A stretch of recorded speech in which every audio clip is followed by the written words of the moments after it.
Welcome, everyone. I'm Karen Graffio. I'm the program manager at Diabetes Sisters, and I've lived with type 1 for almost 45 years. I've been a proud member of Diabetes Sisters since 2014. Peer support has really been an essential part of my diabetes journey and my diabetes toolbox, and I'm so honored to be here on this meaningful day, November 14th, World Diabetes Day. Working alongside the incredible women who lead Diabetes Sisters, I am always so inspired by the courage, strength, and resilience of all the women in our community. Whether you live with diabetes or you're at risk of developing it, the women in our community balance the demands of your health, family, work, and personal life. Your determination is the heartbeat of our mission, and it fuels our commitment to serve you. On World Diabetes Day, we're excited to celebrate our powerful community of women. Today, we honor their stories of perseverance, hope, and empowerment, recognizing that no one should face the diabetes journey alone. Together, we create a network of support, solidarity, and education that grows stronger each day. Our Lifestyle Series webinar today features an extraordinary story. Our speaker, Candyce Norris Jenkins, is a mother, an advocate, and a life coach whose journey exemplifies the courage and resilience. Candyce has not only faced her own challenges head on, but she's also developed a strategy to help others overcome their tough moments. I'm so thrilled to introduce her, and I know you'll find her story inspiring. Um, just a quick reminder, if you have questions during her presentation, please submit them using the Q&A box. And now it is my pleasure to welcome our World Diabetes Day speaker, Candyce. Oh, thank you so much, Karen, for such that great introduction. Happy World Diabetes Day, everyone. I'm so glad that you're here. It is my honor and my privilege to be here and share with you my story, my diabetes journey over the past 30 years. So, just a few quick things I'm going to get out of the way. I'm a type 1 diabetic and have been, as I mentioned, for the past 30 years. And I have this running joke that whenever I'm on a Zoom call, that either my pump or my CGM decides it wants to say hello. So if you hear some beeping in the background, just know that it's my pump saying hello. You guys can say hello back if you feel inclined. Um, but just it's like I said, it's so great to be here with you. I'm so happy to see everyone that came out. So if you would do me a favor, I want you to say hello, either drop an emoji or just say hi in the chat box, just to let me know that you all are here, that you're engaged, that you're listening. So I have two major goals for you today. Okay. So during my presentation, number one, I want you, every time that you see my name, I want you to insert your name. Okay. Use my story for your own courage, for your own strength, and for your own motivation to know that if I did it, then that means you can too. My second goal is that you'll be able to walk away today feeling empowered, encouraged, and just know that whatever you're facing with diabetes, that you can thrive and that you will thrive. Okay? So as I mentioned to you, just drop a hello in the chat. I know that there's a Q&A box that we'll get to at the end of the presentation, but just drop a hello, drop an emoji, let me know that you're listening. And during today's presentation, if you hear something that resonates with you, that you thought, oh, that was good, just type yes, okay? I wanna see all those yeses, all right? So let's get started, guys. Let's get started. So I'm going to tell you really quickly about my diabetes story, my journey with diabetes. So at age 11, I was diagnosed with type 1. It's a funny story. My mom at the time thought that I just had the flu, right? She just thought that, oh, you've got the flu, stay home a couple days, and then you'll go back to school. So she quickly found out that it was not the flu, that I was not telling a story about about me being sick. And when I was rushed to the emergency room, my blood sugar was 1200. And they said that if my mom would have waited a few more hours, I may not be here today talking to you. So during that process, one of my ways of rebelling against my mom and my parents during my early years, my early teenage years, is I thought my way of rebelling was to not take my insulin, to not check my blood sugar, and not do any of the things that I was supposed to do with my diabetes, right? And that's how I'm going to show you, mom. So during that time, I spent about 15 years just in denial, confusion, and chaos, which led to unmanaged diabetes. By the time I was 25, I was driving one day and everything just went black. And I said, oh my gosh, what's going on? Luckily, there was a doctor's office nearby. And I pulled over and they did some tests. Um, and they said, you need to stay here for the next couple hours because we found out that you have glaucoma. And if you don't know, glaucoma is an eye disease. It can be caused by diabetes, but it means that the pressure in your eye is really high and can lead to blindness. By age 26, I found out that I was diagnosed with end stage renal disease, and I started dialysis. And so, as you can imagine, this was a very scary and confusing time in my life. By this point, my diabetes was well managed, and I was doing great. But all the effects of years of just the of of not being managed just started to take a toll on my body, and of course, it started to take a toll on my mind as well. Next slide, please, Karen. So by 27, I received a kidney transplant. Yay!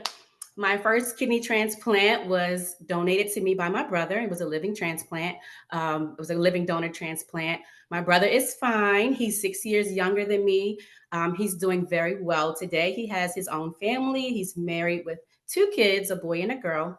And I always thank him for giving me the gifts. And so I lived a pretty good life. No real um, um, rejection episodes or anything like that. But as you may know, usually when you have an external organ that your body did not make itself, it tries to reject it. And so I did have a few rejection episodes with that kidney, and ultimately it did fail. And so I went back on dialysis for 2 years. During this time, I met my husband, well, now husband. And at the time, before I went on dialysis, it was about 3 months before my wedding when we found out that my first kidney had failed and that I would have to go back on dialysis. And I remember at that point that my one of my family members told him, they were like, okay, here's your chance if you need to run. And my husband said, nope, I'm in it to win it with her. I'm not going anywhere. And I walked down the aisle. I still had the kidney catheter in, and he didn't care. He didn't care. So 2 years on dialysis, and after that, I received my second kidney transplant. Which was to much of my surprise. I think that it was during COVID, so I thought that I was going to have to wait. They said 7 years, and as I mentioned, I only had to wait 2. And so I got my second kidney transplant, and to both of our surprise, after the kidney transplant, 6 months later, we found out that we were expecting, and so my daughter Chandler was born. And also, what I like to call my Thrive system was born. Now, you may be asking, what is the Thrive system? I'll tell you. So I realized I had to make a decision, and listen to me when I say I had to decide, okay?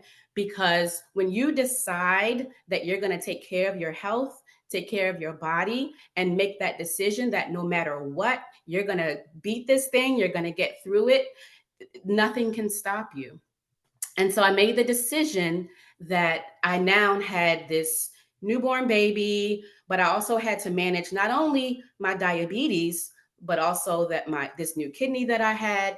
And so I had to really, really make the decision that I was going to thrive. And my daughter, who's this, this brand new baby, she doesn't know anything about diabetes.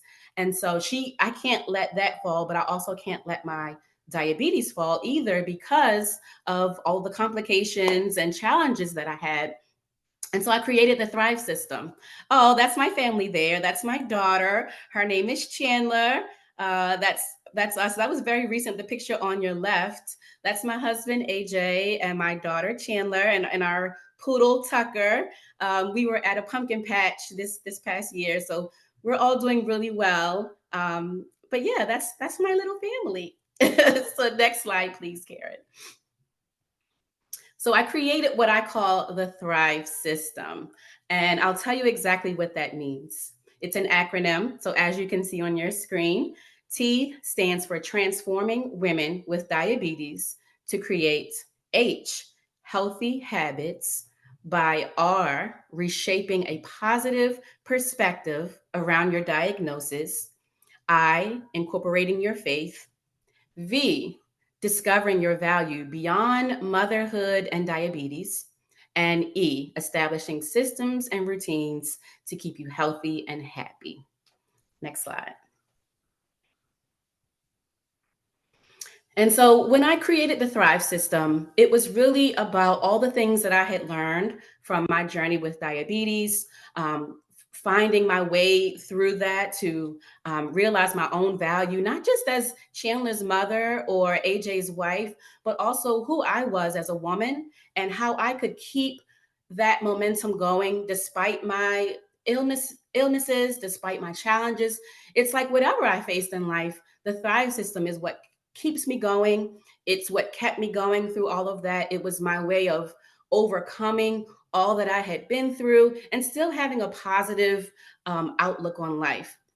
And so this is now, for you, maybe your challenge is not renal failure or eye disease or, motherhood and all that, the joys and the ups and downs that come with that. But whatever your challenge is, here's how you can take that and use the same idea and the same system so that you can thrive as well.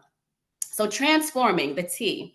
So this is women with diabetes transforming from a chaotic state of mind, body, and spirit to clarity, using intentionality around everything that we do. And like I mentioned, whatever your challenge may be, it's kind of creating that transformation to know that you'll get through it, and transforming from chaos to clarity. Approaching life with diabetes from a glass half full perspective to from a glass half empty perspective to a glass half full perspective. And so a lot of times I work with women, just like you all, who may have diabetes or who also are caring for a child with diabetes. And, all the things that come with diabetes, we all know, right? The alarms at night with the pump and the food and just trying to figure out that carb balance and trying to figure out, the lows and everything that comes with being someone living with diabetes. It's like we have to look at it as, even though I have diabetes, it doesn't make me any less of a person. It doesn't make me, less than someone else. It's just about how we look at it. So those same opportunities that maybe someone else could use as a crutch or just feeling negative, we use those as a way of building character and resilience. Next slide, please. Healthy habits, the H. So the importance that lifestyle adjustments can be, right? Or how we can approach diabetes, including the healthy meals that we prepare, including incorporating exercise, how we manage our stress, and maintaining a healthy social life. So I always tell women, a part of the H in the healthy habits and in the Thrive system includes that we can't ignore the fact that as people with diabetes, living with diabetes, that it's also our responsibility to make sure that we're checking off these boxes too.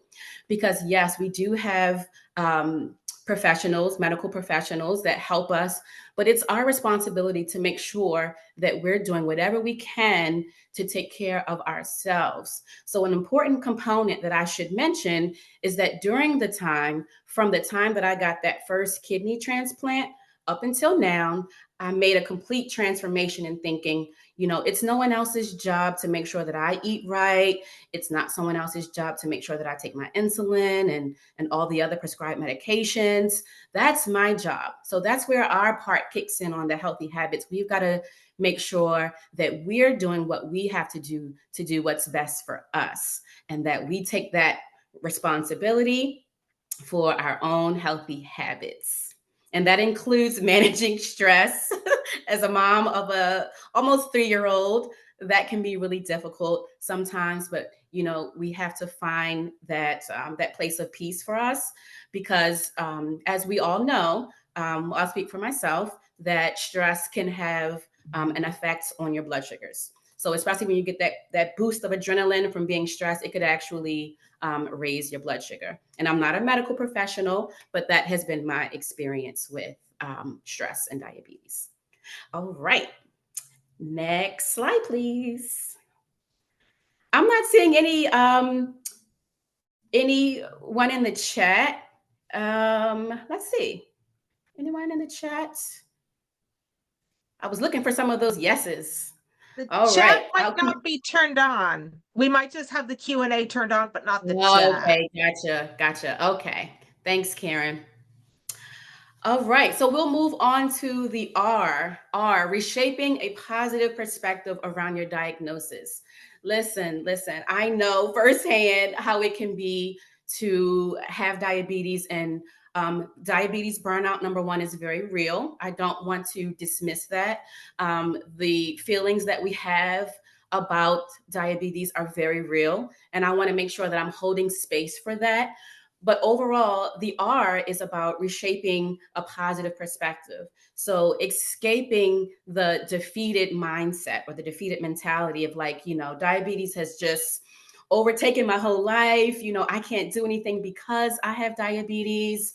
So we're looking for ways and how we can solve our problems. So a lot of times the women that I work with come to me and say, Candyce, because I have diabetes, I can't do this, or I can't do that.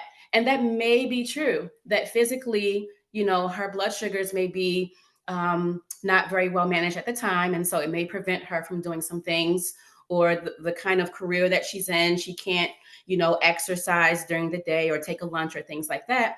But I urge women to say, instead of focusing on the things that we can't do, let's focus on the things that we can do and create and solve problems around the things that we can do. So here's what I said earlier. This slide says, deciding to thrive instead of simply living with diabetes. And I wanted to point out earlier when I said I made the decision. So it all starts with that. It all starts with you making a decision that this is what I planned out for myself. This is the goal that I have for myself.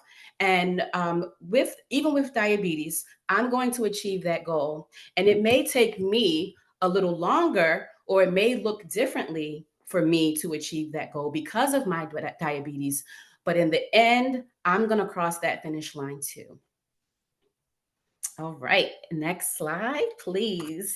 And excuse me for one moment. I am, of course, like I said, my pump likes to say hello. So I see the down arrow on my pump. And so I am going to just keep an eye on that. Thank you. So this is a really big one for me, incorporating your faith.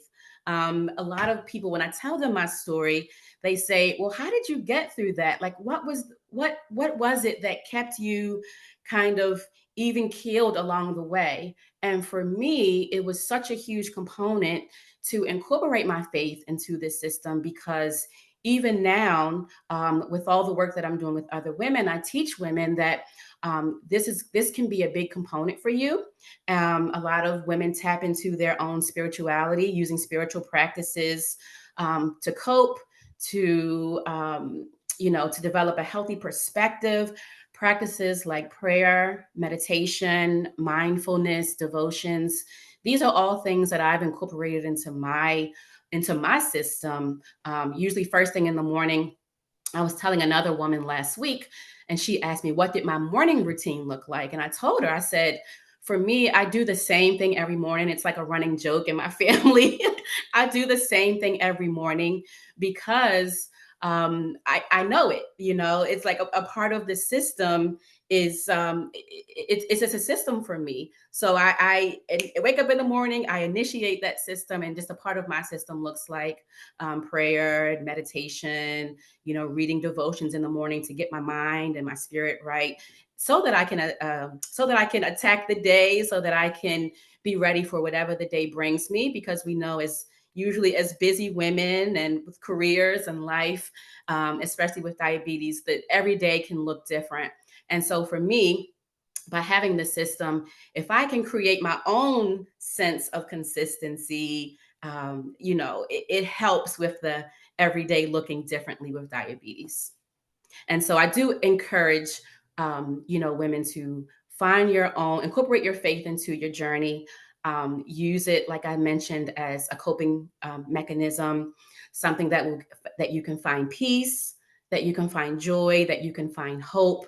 And for me, incorporating my faith has been that's been a huge part and huge component of how I've been able to thrive with diabetes. Another thing, before I go to the next slide, another thing is, as I mentioned, during the time that I was overcoming on dialysis and things like that, I don't know if anyone has ever had any experience with dialysis. Maybe you've known someone, but it's a really long process. Like you're sitting, at the time I was in hemodialysis. So that means I had to visit a dialysis center 3 days a week. And it usually took maybe 3.5, 4 hours a day. But people used to ask me all the time, what do you do during that time? And so I started off with the crossword puzzles and everything like that. And then I started to realize, like, wow, this is a great opportunity for me to incorporate my faith. And it gave me hope that that one day, it may not be tomorrow. And for you, like I said, insert your challenge. It may not be tomorrow, but each day that I take a step, it gets me closer and closer to my goal. And so, even if I can only take one step that day, another day I may take 10 steps. But each step that I take gets me closer and closer to my goal. And if I just keep on the path of knowing that and being faithful and knowing that my goal is ahead and that I'm walking towards my goal, one day you're going to wake up and you're going to be at the finish line. And so that's how I usually like to think of that. Next slide, please. V. So this is a really good one, especially as it relates to women. So discovering your value beyond motherhood, beyond diabetes, and this is just a way as women. Usually, women have as women, we already have issues around self esteem, around self worth, whether it be physical, whether it be emotional. But this is just a way of you checking in with yourself to say, hey, I am not a diagnosis. I'm more than that. I'm more than diabetes. I'm more than a mother. I'm more than a sister. It's like you have your own purpose here. And diabetes, yes, it's a part of your journey. It's a part of my journey, and it has been for the past 30 years. And at this point, I wouldn't take it away. Even if I could do it all over again, I wouldn't change it because and then I heard Karen say that she's been living with diabetes for 45 years. But I guarantee you, those of us who have lived with, even if you live with diabetes for one day, or if you've lived for it for 45 years, like Karen has, is that diabetes has taught us all something. It's taught us to be resilient. It's taught us to be problem solvers. It's taught me so much about just how to navigate the world. And so knowing that, that I know that my value is not just because I have diabetes. It's not just because I'm a mother, but it's because I have my own purpose here. And so discovering your own value means you checking in with yourself about your self-esteem, about your self-worth, knowing that you're not just diabetes, you're more than that.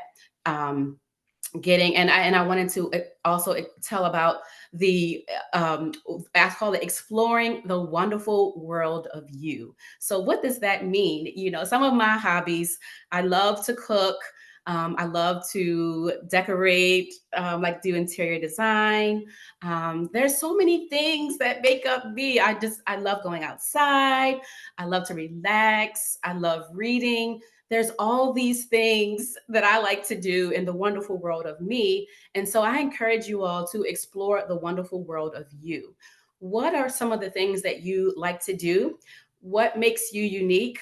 Even if it has nothing to do with diabetes, and I recommend that you find something that has nothing to do with diabetes, right? It makes up you.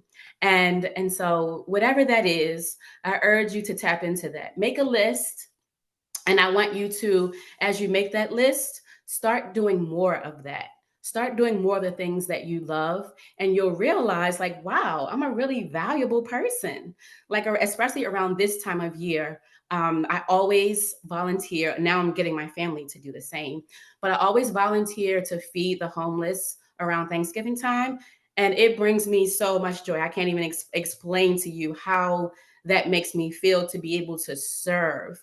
And it kind of, it shakes up our world to get us out of the mentality that we need to be served, but you have so many gifts and skills that you can use to serve others. And sometimes it makes you realize, like, wow, diabetes is, it's a part of my journey, but it's not the entire thing. And so I just wanted to pass that on to you all. I also wanted to get you involved with communities, with women who also enjoy what you do. And I think it's wonderful that you all are a part of Diabetes Sisters, which is a great organization to support women just like us who have diabetes or who may be pre-diabetic, to talk to other women who are just like you.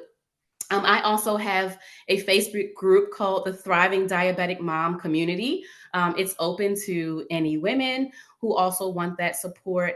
I saw CJ in the chat. CJ's a part of it, and so it's just a great way, like I said, to talk to other women who are going through the same thing as you. And sometimes it's a big way of supporting each other, and also learning that what you may be going through is nothing compared to what someone else is going through.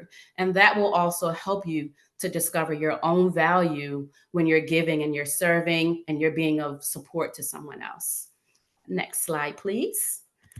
How are we doing on time? I know that I can be pretty chatty. Okay.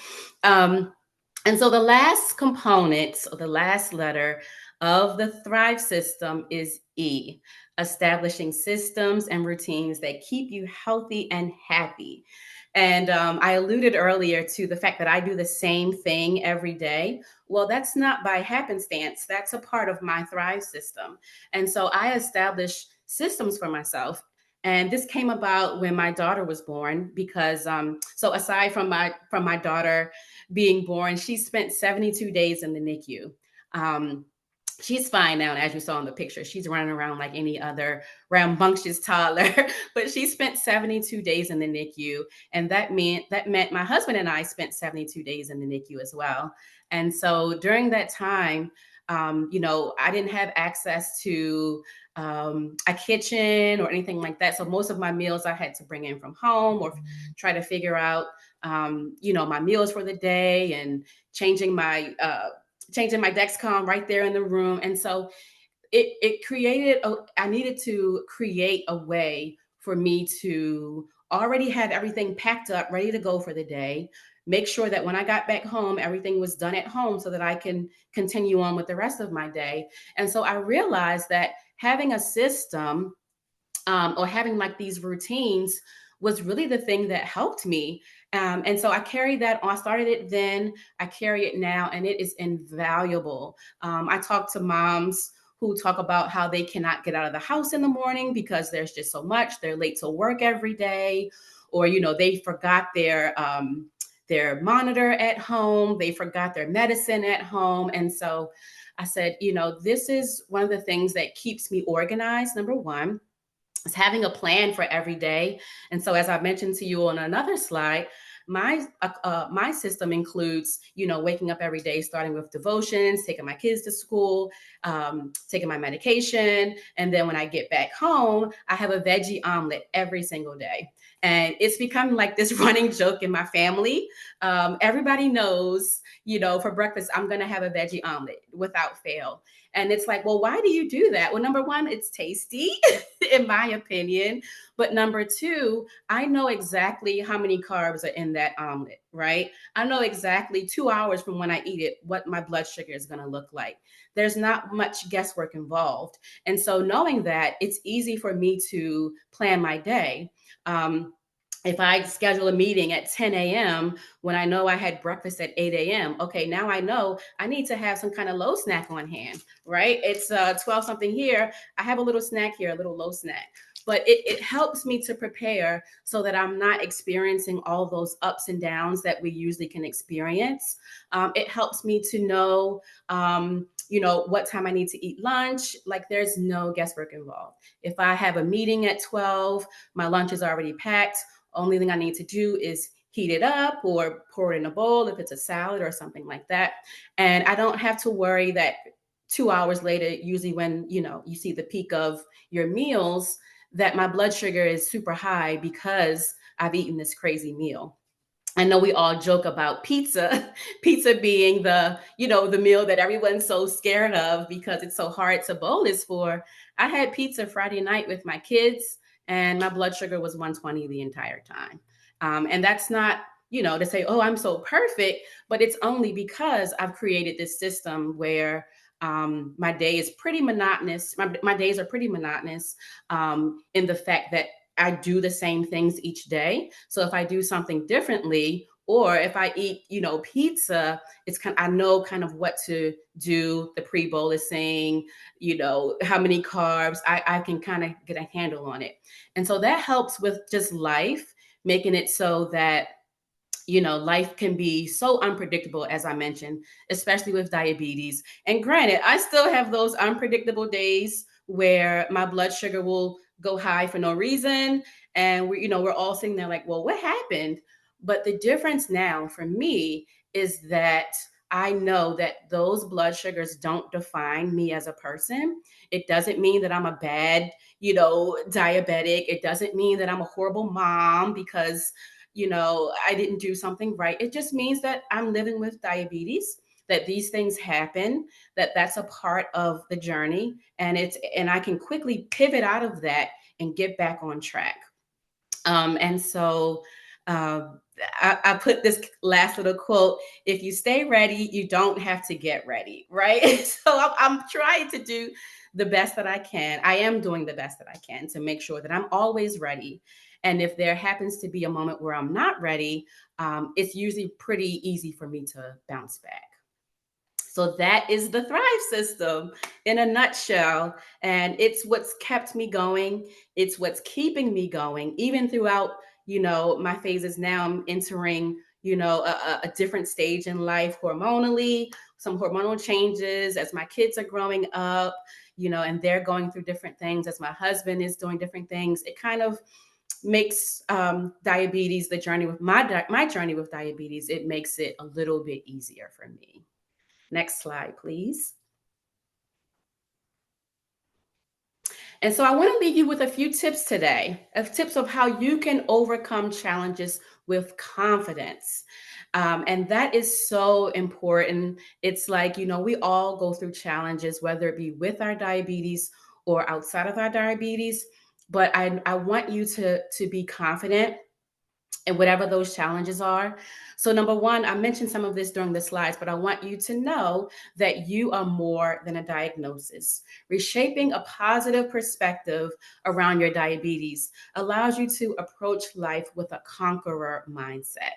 Right? Not with that defeated mindset. No, no, no, no. We are approaching life with a conqueror mindset. And that just means that whatever the challenge is, that we will face it head on and that we will overcome. Number two, don't do it alone. Only take advice from someone that has already accomplished what you are looking to overcome.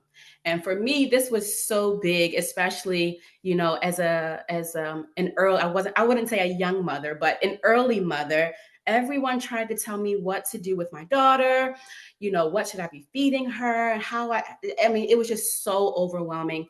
I got advice from so many places, and I'm sure you do too. I still get advice from people who say, why are you eating cake? Don't you have diabetes? Should you be eating cake? And it's like they have no clue, and God bless them. They don't mean any harm, but it's different when you allow that stuff to infiltrate you. Be confident that you are doing the best that you can to take care of your diabetes, and you know what's best for you. Okay? Number three, create a routine and stay consistent. Consistency breeds confidence. And I alluded to that earlier when I talked about my morning routine and just my routine for my day and my systems. So if I do the same thing every day, I'm consistently eating the same things or doing the same things, then I know what to expect. And that helps me to be confident in knowing that, if I eat the veggie omelet in the morning, that my blood sugar is not going to be 300 by lunchtime. So that helps me be confident in the decisions that I'm making around food, around exercise, around the things that I'm doing, so that I know, what the end result will look like. Next slide, please. Number four, I want you to be able to embrace change. Change is a great thing. Change can be beautiful. Life has so many ups and downs, especially with diabetes. So be able to embrace the change. Every day, like I mentioned, is not going to look the same. And that's the beautiful part about life. But when you have an internal system and you know what works for you, change is okay. It's all right. Number five, be kind to yourself. Oh my gosh, this is a big one. This is huge. Be kind to yourself. Raise your hand. I know you can't, and I can't see you, but raise your hand if when you were diagnosed with diabetes, they handed you a manual. Raise your hand. Yeah, exactly. There isn't one. So we're all doing the best that we can navigating diabetes with what we have and with what we know. And if you made a decision that when you didn't have the knowledge, be kind to yourself to know that you made the best decision that you could with the information that you had. You are a strong, brilliant woman that's committed to doing your best in spite of the diagnosis you have received. And keep that in the forefront. Like I mentioned, if you've made a decision that wasn't in your best interest, forgive yourself, be kind, and know that you made the best decision with what information you had at that time. And I guarantee you that will change your perspective. Number six, this is my last and final one. Get involved. Get involved. There are some great organizations out there like Diabetes Sisters, like the Diabetic Mom Coach, the Thriving Community, that we are here to support you. But there's tons of women in the world who are going through the exact same thing as you are. And so I know having diabetes can feel so isolating sometimes. It feels like, why me? Only I've going through this, especially if you're anything like me. I'm the only one in my family with diabetes. There's no one else. So I like to say that I'm the sweetest one in my whole family because no one else was lucky enough to have diabetes but me. But get involved in these organizations that have webinars like this and different resources, that there's so many different things out there. And I'm so blessed to be a part of not only this community, but also have the opportunity and space to create other spaces for women, to find like-minded women such as yourselves. So be sure to get involved, sign up for all of these types of webinars. They have some great information, that you can be involved in. Next slide, please. So I found this quote online and I just had to share it. It's a quote from Eleanor Roosevelt, and it says, I'm a big tea fan. I actually have a cup of tea right here. But it says, a woman is like a tea bag. You don't know her strength until you put her in hot water. right? And that's why I said, my Thrive system was born because I got put in hot water. And not just hot water, it was some scalding hot water. But being put in that hot water, it showed me not only my own strengths, but also the strength that I could offer to other women just like you. And I do believe that, I went through those challenges because number one, they made me the woman that I am today, which I like to think I'm very resilient and strong, and I'm a brilliant woman myself. But also, it gave me the opportunity to be able to share that story and use it to impact other women who may be going through challenges, especially with diabetes. And so, if you feel like you're in hot water now, it's don't worry. You're that tea bag. You're that tea bag, and it will show you your strength. Next slide, please. So that brings me to the end of my presentation today. I just want to say thank you, thank you, thank you. Thank you to Karen and Donna and all of the amazing women at Diabetes Sisters. This has been such a great opportunity. And I'm so happy that on World Diabetes Day that I got the privilege and the honor to speak with all of you. And so if you'd like to get in touch with me, if you'd like to connect more, feel free to email me. My email is listed here. It's the diabetic mom coach at gmail.com. You can also visit my website. It's www.thediabeticmomcoach.com. So thank you so much. Thank you so much, Candice. That was such an outstanding presentation, and your positivity is so inspirational. We're going to take some time to answer your question and answers. I see quite a few in the chat, lots of highs and a lot of questions. If you haven't yet submitted your question and you have one, there's still time. Go ahead and put it in the Q&A box there. I also want to let you know that Candice has put together a tip sheet on her Thrive strategy, and that will be available at the Diabetes Sisters website for download. And also, as always, you can watch the recording of this webinar later on demand. So let's get to our first question from Danielle. She asks, what advice would you give to women who are just starting their diabetes journey? Oh, that's such a great question. Such a great question. What advice I would give to her is some of the advice that I gave to the ladies here.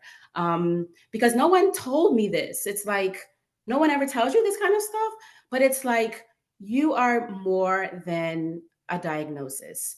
Keep that front and center. So I would give her kind of a twofold advice. Number one would probably be to enact the H in the Thrive. It's the healthy habits. It's your responsibility. No one is going to do it for you. Unfortunately, having diabetes means that you have to be a little more um, pay a little bit more attention to, like I said, the foods that you're eating and the exercise and just really watching your medication and balancing your insulin, all of that stuff. Yes, all the things that clinicians tell you, which is very valuable information we all need to know. But also on the other side, I would tell her that you're more than just this diagnosis. And I know that it can be so overwhelming. Karen, I meet with women who are literally in tears being newly diagnosed.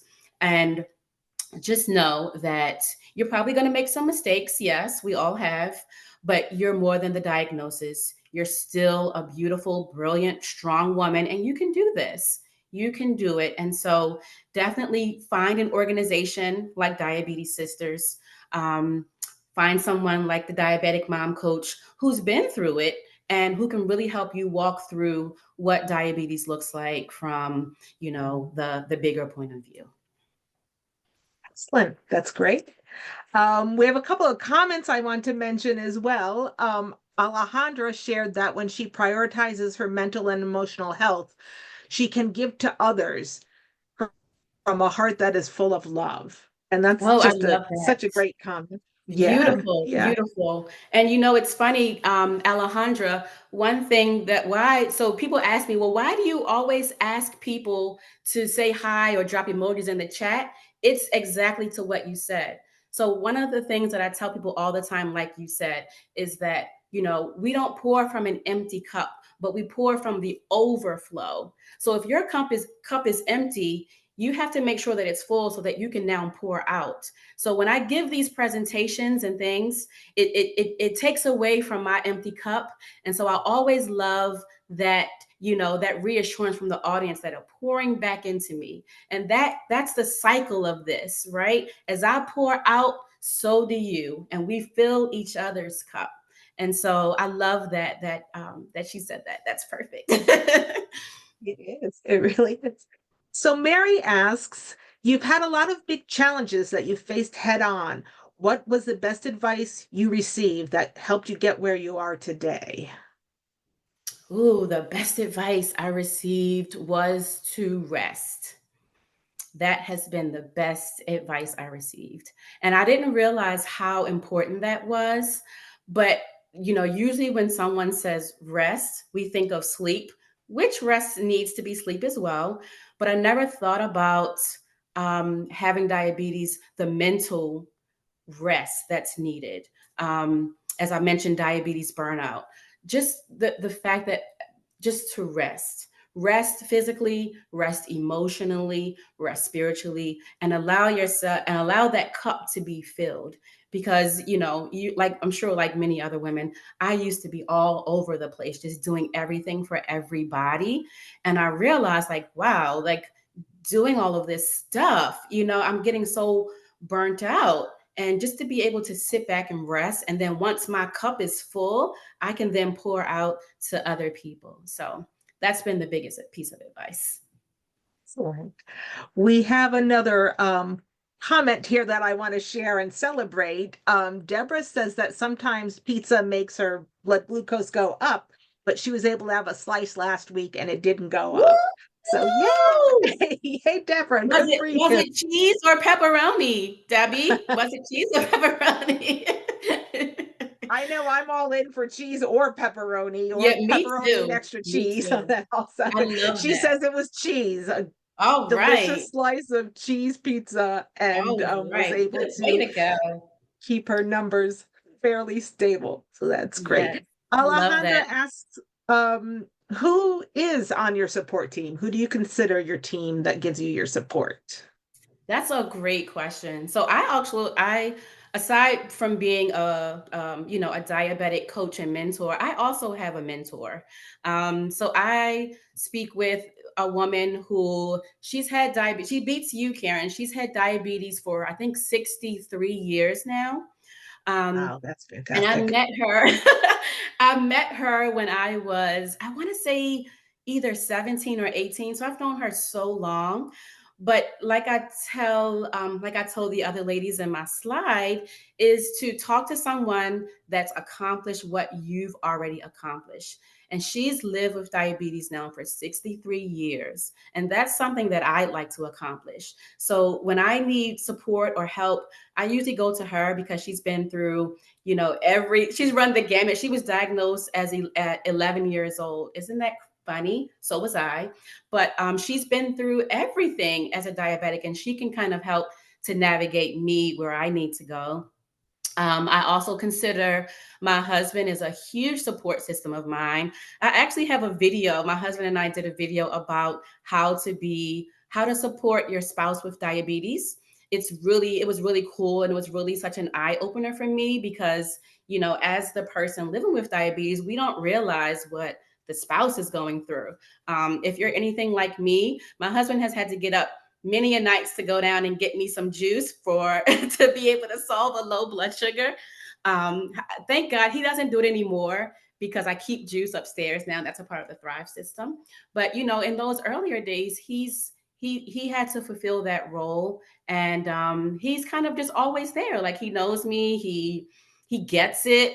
Thank God, to have a spouse who actually gets it. So I would consider him to be my support role. And then my endocrinologist, who's also a type 1, and he's been a type 1 for like 56 years. And so just those three people being in my corner, along with having a supportive family and friends who just totally just are awesome. That's my support system. That's great. I know we're running a little long. I want to thank you all for sticking in with us. I want to make sure we answer this last question. Not sure Okay. if you have any insights in it, but Anne is asking how you dealt with insurance companies. That's another challenge we women with diabetes face all the time. Oh, yeah. Oh, yeah. That's a great question. And if you can imagine someone that's had two kidney transplants that were in the six figures each time, insurance has been quite something that I've had to deal with. And that's a great question. I would probably point you to they have, I'm not sure what insurance companies because they're all different. But I know with my insurance, they had something called a nurse navigator. And it was a nurse that was assigned to me to be able to answer questions about my care and things like that. And I believe that every insurance company has something like that. It's usually for folks that have chronic illnesses.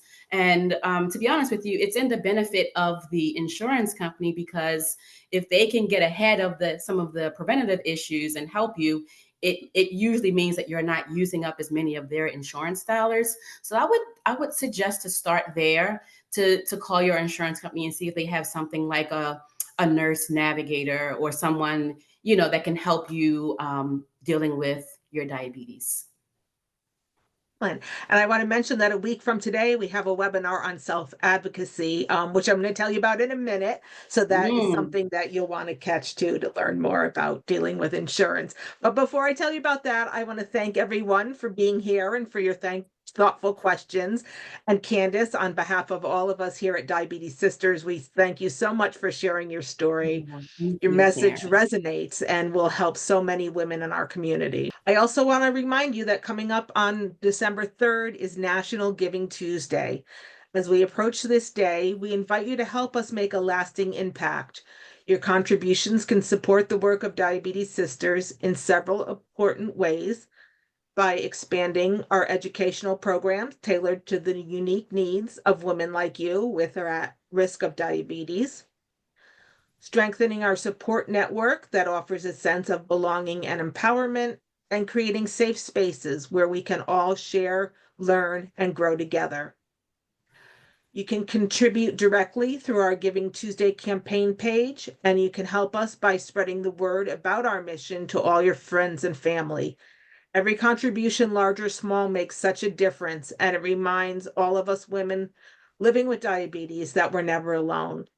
Now more than ever, women need allies who believe in our capacity to overcome and to thrive.